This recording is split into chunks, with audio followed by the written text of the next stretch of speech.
जब अयोध्या में रामायणम आश्रम की स्थापना परम पूज्य महाराज श्री के द्वारा हुई और सेवादारों ने परम पूज्य महाराज जी से गतिविधियों को लेकर के जब पूछा, व्यवस्था को लेकर महाराज जी ने कहा सबसे पहले गौ माता की सेवा इस आश्रम में होनी चाहिए।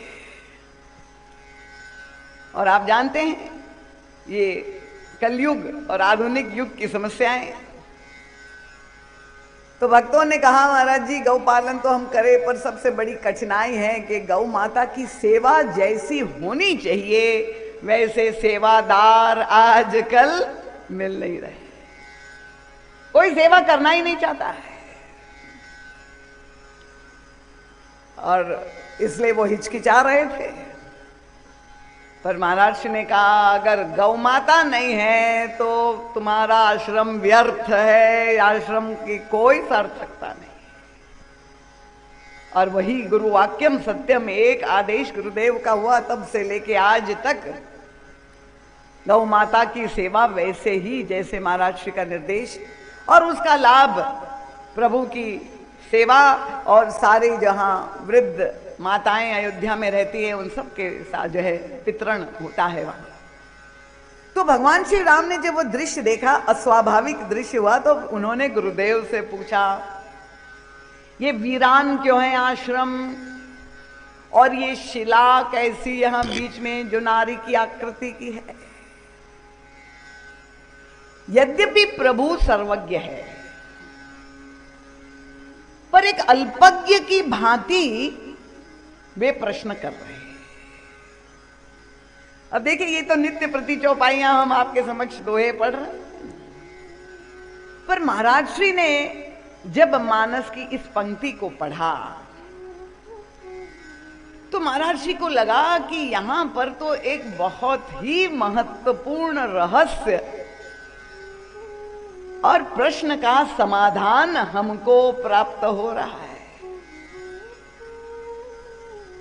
क्योंकि ईश्वर के बारे में सारे शास्त्र एक ही मत है, क्या कि वो सर्वज्ञ है। आप लोग सहमत है ना? मुझे चैतन्य श्रोता चाहिए। और सर्वज्ञ ही नहीं है, वो सर्वशक्तिमान भी है, सर्वसमर्थ भी है। और सर्वशक्तिमान के साथ साथ ये भी हमें सुनने को मिलता है कि वो घट घटवासी है, सर्वव्यापी भी है। तो जब वे सर्वज्ञ है, सब कुछ जानते हैं, सर्वसमर्थ है, तो क्या प्रभु को भी बताने की आवश्यकता है? ये प्रश्न गतकल एक बड़े सुधी श्रोता ने मेरे समक्ष ये बात कही है। क्योंकि ये मतांतर कई भक्तों के होते हैं कि नित्य प्रति ये हम जो प्रार्थना करते हैं प्रभु से, तो क्या प्रभु अल्पज्ञ है क्या? क्या उन्हें नहीं मालूम है? प्रश्न है कि नहीं? आना चाहिए हमारे मन में। जब वे सर्वज्ञ है हम ये कहते हैं, और गोस्वामी तुलसीदास जी भी सहमत है, प्रभु जानत सब बिनहि जनाए। गोस्वामी जी ने मानस में ये कह दिया, ये तो सब कुछ जानते हैं। तो जब वे सब कुछ जानते हैं तो फिर उनको कहना क्यों पड़ रहा है? और तब गोस्वामी तुलसीदास जी ने बहुत सुंदर एक प्रश्न उठाया। बात तो सत्य है, हमारे आपके सबके हृदय में वेदों ने भी यही कहा, सर्वम खलुविदम ब्रह्म। भक्ति शास्त्र ने भी ये माना, ईश्वर अंश जीव विनाशी, वो घट घटवासी है। कबीरदास जी ने भी कहा, सब घट मेरा साइया, सुनी सेज न कोई। पर तुलसीदास जी प्रश्न उठाते हैं कि अगर ईश्वर, और उनका स्वरूप क्या है? उनका वो सच्चित आनंद रूप है। अगर वो सच्चिदानंद है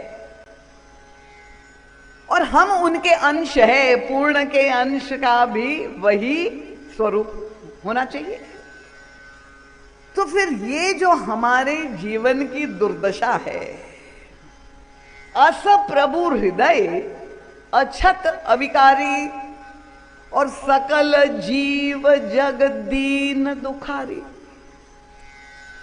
ऐसी ईश्वर की सत्ता को अगर हम स्वीकार कर रहे कि वो हमारे अंतस्थ है, तो फिर हमारी ये स्थिति दैन्य की स्थिति क्यों है?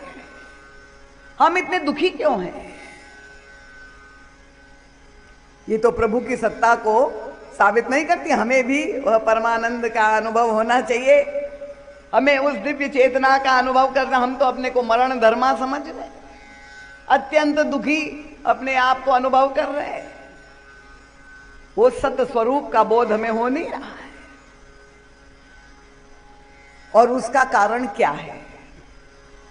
ये विडंबना क्यों है? और तब गोस्वामी तुलसीदास जी ने खोज निकाला।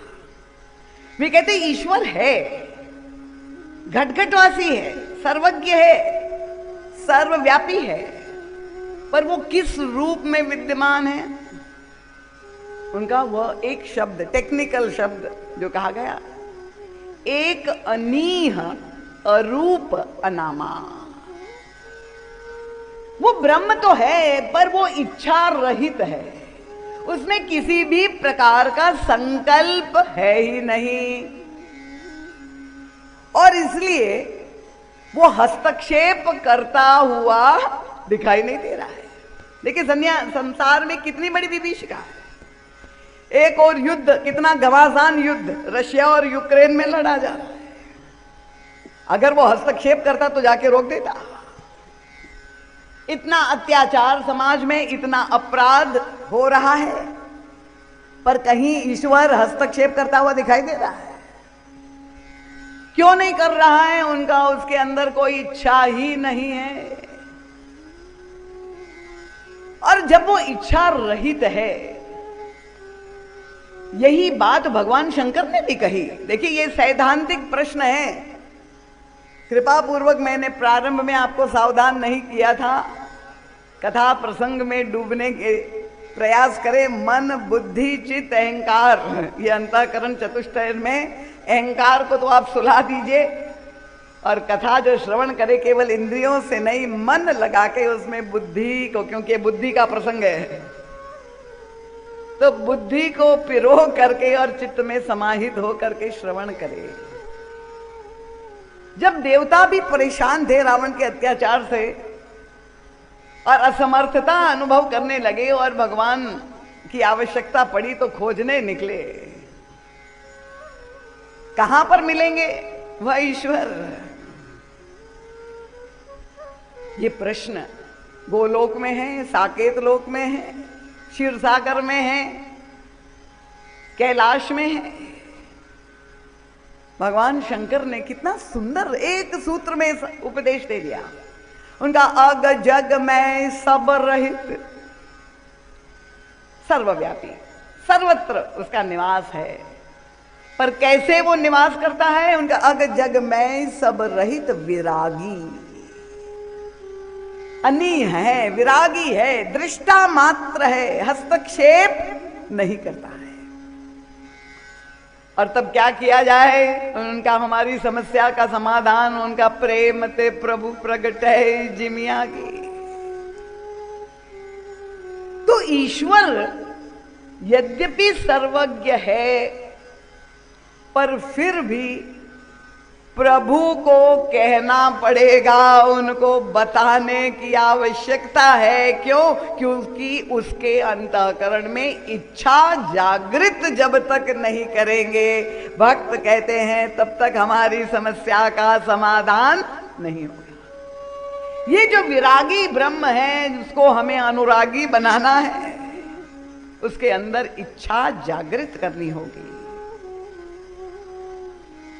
और पूरे मानस में आप देखेंगे, क्योंकि जो प्रश्न था वो साधक का कि क्या हमें ईश्वर को कहने की आवश्यकता है, बताने की आवश्यकता है, ये बार बार जो हमें प्रार्थना करनी पड़ रही है। और महर्षि तो अपनी ये प्रज्ञा की मथानी लेकर पूरे मानस का मंथन कर लेते हैं।